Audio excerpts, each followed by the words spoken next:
Tally prime और tally ERP9 दोनों ही popular billing softwares हैं। लेकिन क्वेश्चन ये आता है कि अगर आपको इन दोनों में से कोई एक चुनना हो तो आप कैसे चुनेंगे।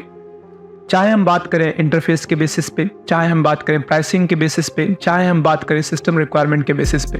अगर आपके दिमाग में सवाल है कि टैली प्राइम और टैली ERP9 में से कौन सा बेटर रहेगा आपके वर्कफ्लो को मेंटेन करने के लिए, तो आज का ये वीडियो आपके लिए है। आज के इस वीडियो में हम बात करने वाले हैं टैली प्राइम और टैली ERP9 में कौन से डिफरेंसेस हैं और आपकी सिस्टम रिक्वायरमेंट या बिजनेस रिक्वायरमेंट के अकॉर्डिंग आपके लिए कौन सा बेस्ट रहेगा। तो चलिए स्टार्ट करते हैं। सबसे पहले हम बात करते हैं टैली प्राइम और टैली ERP9 की हिस्ट्री की।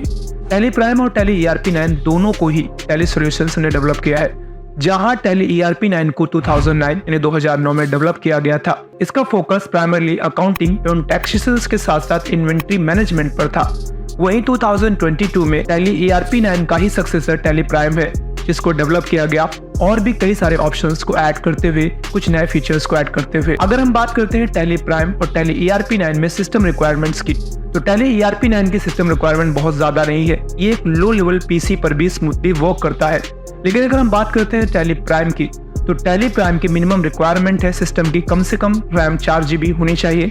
अगर आप latest tally prime version 5.0 download करते हैं, साथ साथ आपका ऑपरेटिंग सिस्टम 64 बिट सपोर्ट करता हो। अगर 32 बिट सपोर्ट करता हुआ ऑपरेटिंग सिस्टम है आपके लैपटॉप पे, तो आप इसे इंस्टॉल नहीं कर सकते। वहीं अगर हम बात करते हैं दोनों की प्राइसिंग की, तो टैली ERP9 जहां अगर आप कंपेयर करेंगे टैली प्राइम से, तो थोड़ा सा चीपर आएगा। जबकि अगर हम टैली प्राइम की बात करेंगे, तो टैली प्राइम के आपको प्राइसेस सामने स्क्रीन पर दिख रहे हैं, जहां पर आप देख सकते हैं single user, multi user, 1 month के लिए, 3 मंथ के लिए, 1 साल के लिए, इनकी प्राइसिंग अलग अलग होगी। चलिए अब हम बात करते हैं अगर टैली प्राइम के और टैली ERP9 के इंटरफेसेस में क्या डिफरेंसेस है। तो टैली ERP9 में ग्रीन और येलो रंग का कॉम्बिनेशन देखने को मिलता है। वहीं अगर आप टैली प्राइम को ओपन करते हैं, तो यहाँ पर आपको ब्लू कलर और व्हाइट कलर का कॉम्बिनेशन देखने को मिलता है, जो थोड़ा सा कूल लगता है। क्योंकि इसमें रैम ज्यादा कंजप्शन है, इसीलिए आपको यहाँ पे थोड़े ग्राफिक्स थोड़े बेटर दिखाई देंगे। अब अगर हम कंपेयर करते हैं दोनों को ही, चाहे आप टैली ERP9 या टैली प्राइम की बात करें, सबसे पहले आप देखिए टैली ERP9 में होता क्या है। जब आप गेटवे ऑफ टैली पर जाते हैं, तो यहाँ पर आप देखते हैं चीजों को काफी डिफरेंट तरीके से पोर्ट्रे किया गया है। जहां पर मास्टर्स के अंदर आपको अकाउंट्स इन्फो, इन्वेंट्री इन्फो, और अगर आप चाहें तो आप यहां से पेरोल इन्फो भी इनेबल कर सकते हैं। जहां से जाकर के आप अकाउंट से संबंधित जो भी चीजें क्रिएट करनी है वो आप अकाउंट्स पे जाकर करेंगे, और वहीं पर अगर आपको स्टॉक से संबंधित जो भी चीजें क्रिएट करनी है वो जाकर आप इन्वेंट्री पे करेंगे। लेकिन अगर हम यही बात करते हैं टैली प्राइम में, तो टैली प्राइम में थोड़ा सा डिफरेंस है। यहाँ पे अलग अलग सेक्शन नहीं है। मास्टर्स का एक अलग सेक्शन है, जहां पर आपके क्रिएट पर जाकर आप सारी चीजें क्रिएट कर पाओगे। जब आप क्रिएट पे क्लिक करते हो, तो वहां पर आप देखेंगे उसी के अंदर ही आपको सेक्शंस अलग अलग दिखाई देंगे। जैसे कि आपको अकाउंटिंग मास्टर्स के अंदर लेजर, ग्रुप, करेंसी एवं वाउचर टैब क्रिएट करने का ऑप्शन है। इसके अलावा आप नीचे देखेंगे इन्वेंट्री मास्टर्स के अंदर आपको वही ऑप्शंस दिखाई देते हैं जो आपको टैली ERP9 पे दिखते हैं, बट थोड़ी सी डिफरेंस है।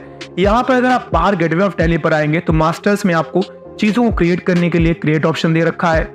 उनको जो भी आपने क्रिएट किया है, अगर आपको उनको कोई करेक्शन करना है, कोई चीजों को ठीक करना है, तो आप ऑल्टर पे जा सकते हैं। और वहीं आपको एक साथ मल्टीपल चीजें क्रिएट करनी है, तो चार्ट्स ऑफ अकाउंट्स पे जा सकते हैं।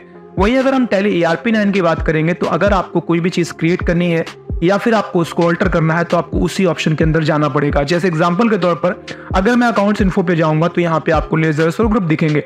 अगर मैं लेजर पे क्लिक करूंगा, तो देखिए आपको वही ऑप्शंस दिखते हैं। जहाँ क्रिएट से जाकर आप लेजर क्रिएट करते हैं, डिस्प्ले से जो पहले से लेजर क्रिएट किए गए हैं वो दिखेंगे आपको। और अगर आप ऑल्टर पे क्लिक करते हैं, तो ऑल्टर पे क्लिक करने से आपने जो चीजें क्रिएट की थी आप उनको ठीक कर सकते हैं। वही नीचे आपको सीधे एक साथ मल्टीपल चीजों को क्रिएट करने का, मल्टीपल चीजों को ऑल्टर करने का या मल्टीपल चीजों को डिस्प्ले करने का आपको ऑप्शन दिया हुआ है। तो ये थोड़ा सा डिफरेंस है अगर आप कंपेयर करेंगे टैली ERP9 और टैली प्राइम में। टैली ERP9 में आपको अलग अलग जाके करना पड़ेगा, और टैली प्राइम में आपको सीधे मास्टर्स के अंतर्गत क्रिएट करने के अंदर सारे क्रिएशन के ऑप्शंस हैं, ऑल्टर में सारे ऑल्टरेशन के ऑप्शंस हैं, और चार्ट्स ऑफ अकाउंट्स में आप एक साथ मल्टीपल चीजों को डेवलप कर सकते हैं। अब सेकंड चीज, आप यहाँ पर रिपोर्ट्स में अगर आप देखेंगे, तो गेटवे ऑफ टैली में नीचे रिपोर्ट्स में आपको balance sheet, profit and loss, stock summary या रेशियो एनालिसिस का ऑप्शन देखने को मिलता है। और सेम टू सेम आप अगर यहाँ पर देखेंगे, तो रिपोर्ट्स में भी आपको यहाँ पर टैली प्राइम में भी वही ऑप्शंस देखने को मिलते हैं। हाँ, टैली प्राइम का जो लेटेस्ट वर्जन है, यहाँ पर आपको डिस्प्ले बोर्ड नाम का एक ऑप्शन देखने को मिलता है, जिस पर अगर आप क्लिक करते हैं, तो डिस्प्ले बोर्ड में आप एक डिस्प्ले बोर्ड देख सकते हैं, जहाँ पर सेल्स ट्रेंड, परचेज ट्रेंड जो भी है, cash inflow, cash outflow, receivable, payables, ये आपको यहाँ पे ग्राफ्स के रूप में दिखाई देते हैं। तो थोड़ा सा कूल है, थोड़ा एडवांस सा फील आपको यहाँ पे आएगा। जो कि टैली ERP9 पे फिलहाल नहीं था। ठीक है, इसके अलावा अगर आप बात करेंगे जहाँ टैली ERP9 में होता क्या था, आमतौर पर आप कंपनी क्रिएट करके अंदर आ जाते थे। कंपनी क्रिएट करने के बाद आप यहाँ से F11 दबाकर चीज़ों में जो भी आपको करेक्शंस करने हैं, चीज़ों में जैसे आपको कोई फीचर इनेबल करना है तो आप F11 प्रेस करते हैं और F11 प्रेस करने के बाद आपको accounting features, inventory features, statutory features, आपको इस तरीके के नीचे ऑप्शंस दिखते हैं जहां पर जाकर अपने कंपनी से संबंधित जो भी चीज़ें आपको करनी है वो कर सकते हैं। लेकिन अगर हम टैली प्राइम की बात करेंगे तो टैली प्राइम में ऐसा थोड़ा नहीं होता। जब भी कंपनी क्रिएट करके अंदर बढ़ेंगे तो कंपनी क्रिएट करने के बाद ही आपके सामने स्क्रीन ओपन हो जाएगी, जहां पर अलग अलग सेक्शन नहीं है, एक ही सेक्शन है जहां पर आपको वही चीजें दिखी हुई हैं। हालांकि सेक्शन डिवाइड किया गया है, जहां पर आप एक और अकाउंटिंग, दूसरी और इन्वेंट्री यहाँ पे नीचे देखेंगे और टैक्स से संबंधित ज्यादातर चीजें आपको एक साइड पर दिखाई देती है। अब यहाँ पे यही चीज एक अलग है कि अगर आप टैक्स से संबंधित चीजों को, आप जो भी एडवांस टैक्सेस के ऑप्शंस आपको यहाँ पे देखने को मिल जाते हैं। लेकिन अगर आपको टैली ERP9 में है तो आपको टैक्स से संबंधित ऑप्शंस के लिए स्टैच्यूटरी एंड टैक्सेशंस के अंदर जाना पड़ेगा और वहां पर आपको जो भी बेसिक टैक्सेस के फीचर्स है वो आपको वहां पे दिए हुए हैं। इसके अलावा अगर हम बात करेंगे टैली ERP9 में तो टैली ERP9 में आप यहाँ से डिस्प्ले पर जाएंगे और डिस्प्ले पर जाने के बाद आप यहाँ पर देखेंगे आपको कुछ इस तरीके के ऑप्शंस दिखाई देंगे। लेकिन अगर आप यहाँ से टैली प्राइम में, मैं यहाँ से स्किप कर लेता हूँ, आप टैली प्राइम में डिस्प्ले मोर रिपोर्ट्स पर जाकर देखेंगे तो यहाँ पर आपको एक स्टैच्यूटरी रिपोर्ट्स का एक अलग से ऑप्शन दे दिया है जो कि काफी कूल है, जहां पर आप अपने GST से संबंधित या फिर जो भी टैक्सेस आप इनेबल करते हैं, चाहे वो TDS हो, TDS हो, TCS हो, RCM हो या कोई भी आप एक्स्ट्रा एक्साइज ले लीजिए, वैट ले लीजिए, जो भी आप इनेबल करते हैं तो वो आपको स्टैच्यूटरी रिपोर्ट्स के अंदर एक अलग लिस्ट देखने को मिल जाएगी जिनका आप इस्तेमाल कर सकते हैं ऑडिटिंग के लिए या फिर जो भी चीजें करना चाहे।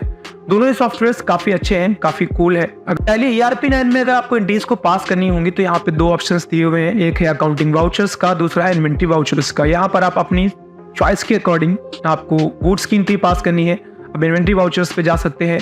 अगर आपको अकाउंट से संबंधित डिटेल्स को पास करनी है तो आप अकाउंटिंग वाउचर्स पे जा सकते हैं। यहाँ पर दो अलग अलग ऑप्शंस यहाँ पे ट्रांजैक्शंस के अंदर दिए हुए हैं। यहीं पर अगर आप टैली प्राइम की बात करेंगे तो आप यहाँ पर देखेंगे ट्रांजैक्शंस के अंदर आपको दो ऑप्शन दिखेंगे, एक है वाउचर का और दूसरा है डे बुक का। वाउचर के थ्रू आप चीजों को जाकर एंट्रीज को पास कर सकते हैं और डे बुक के थ्रू आप जितनी भी एंट्री आपने पास की हैं वो सारी आप यहाँ पे देख सकते हैं। हालांकि यहाँ पर मैं आपको दिखा दूं, अगर मैं वाउचर्स पे जाऊंगा तो वाउचर्स आपको दिख रहे हैं और अगर मैं डे बुक में जाकर आपको दिखाता हूँ तो डे बुक में आप देखेंगे जो भी एंट्रीज हमने पास की हैं वो यहाँ पे दिख रही हैं। अब यहाँ पर आपको डे बुक फिलहाल नहीं देखने को मिल रहा है। अब आपको डे बुक पे जाना है तो आपको इसके लिए डिस्प्ले पे जाना पड़ेगा और डिस्प्ले पे जाने के बाद आपको यहाँ पे ट्रायल बैलेंस के नीचे डे बुक नाम का ऑप्शन दिखेगा जिसका आप इस्तेमाल कर सकते हैं। तो टैली प्राइम और टैली ERP9 अगर आप दोनों को ये आपस में कंपेयर करेंगे, दोनों ही सॉफ्टवेयर्स बहुत अच्छे सॉफ्टवेयर्स हैं, लेकिन आपके सिस्टम रिक्वायरमेंट पे जो भी फिट बैठता हो आप वो यूज कर सकते हैं। लेटेस्ट में टैली प्राइम ही आपको वेबसाइट पिन के देखने को मिलेगा। अगर आप परचेज करने के लिए जाते हैं तो आपके लिए टैली प्राइम बेस्ट ऑप्शन हो सकता है। अगर आपका PC हाई लेवल का है, कम से कम 4 GB रैम है, तो आप टैली प्राइम के साथ जा सकते हैं और अगर आपकी सिस्टम कॉन्फ़िगरेशन थोड़ी सी लो है तो आप उसके लिए टैली ERP9 पर जा सकते हैं। दोनों सॉफ्टवेयर्स बहुत अच्छे से काम करते हैं।